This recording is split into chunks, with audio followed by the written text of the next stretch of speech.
sustainable village in Hundstrup, and we did an interview with Anja. Anja is living in the village and she came to the village 4 years ago.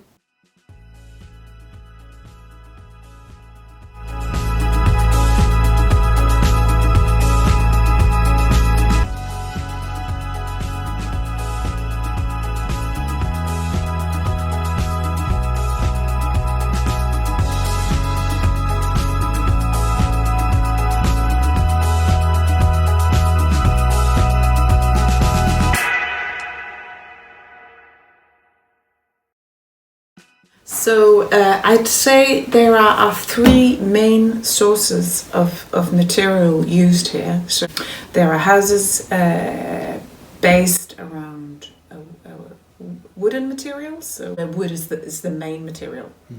My house is a hay house. That is basically the sort of walls are made, the outer walls are made of compressed hay covered in clay and wood.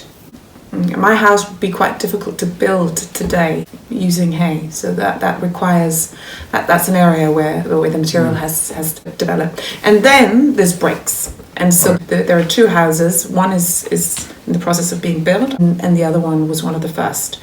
And those are built with recycled bricks, which were cleaned over a period, I think, of nearly 2 years by the man and his wife building the house. Climate change was the trigger for people to do this, so there has always been a high kind of awareness of it. That is for most people the key motivation, settling here or being part of the group.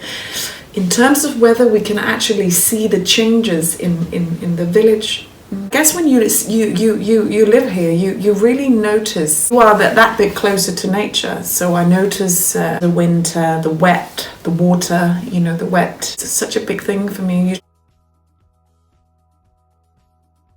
It's a combination of what goes on in the outer world. So the threat of climate change, quite liberating to feel that you are doing your little bit.